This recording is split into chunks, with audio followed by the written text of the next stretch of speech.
સુરતમાં રહેતા અને રત્ન કલાકાર તરીકે નોકરી કરતા યુવકે મંદીના કારણે સામૂહિક આત્મહત્યા કરી લીધી હતી। આ સામૂહિક આત્મહત્યા મામલે ડાયમંડ વર્કર યુનિયન દ્વારા નિવેદન અપાયું છે।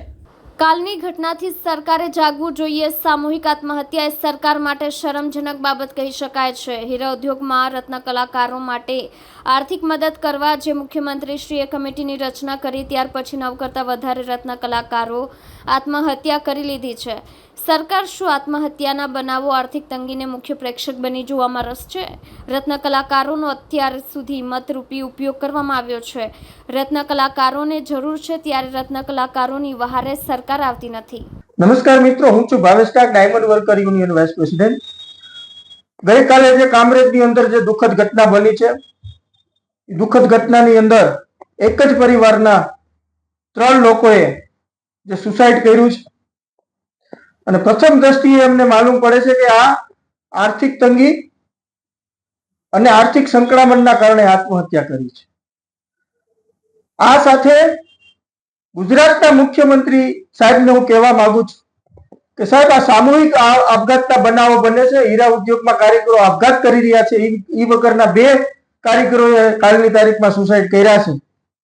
કુલ મળીને જ્યારથી તમે કમિટી બનાવી છે, ઈ કમિટી બન્યા પછી પણ કુલ મળીને 9 કરતા વધારે રત્ન કલાકારોએ સુરતમાં આપઘાત કર્યા છે। તો આ કમિટી શું કરી રહી છે?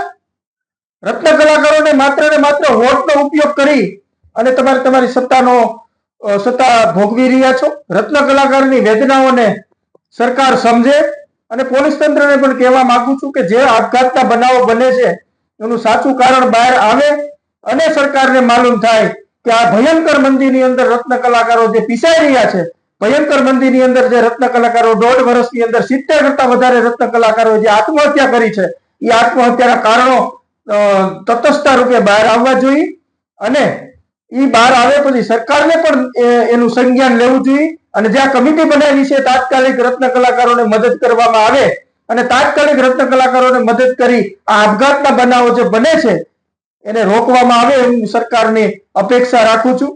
ક્યાં સુધી આપણે આ રત્ન કલાકારોનો ભોગ લેતા રહીશું? ક્યાં સુધી આપણે રત્ન કલાકારોની આત્મહત્યા અને આત્મહત્યાઓ બનાવોને મુખ પ્રેક્ષક બનીને જોતા કરશું? આ એક શરમજનક આપણા માટે કહી શકાય અને સરકાર માટે પણ શરમજનક બાબત કહી શકાય કે કમિટી બન્યા પછી પણ 10 લોકોએ આત્મહત્યા કરી છે।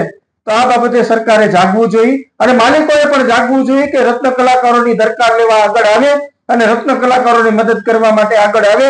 સરકારને પણ જાગવું જોઈએ અને રત્ન કલાકારોની મદદ તાત્કાલિક કરવી જોઈએ એવું મારું માનવું છે।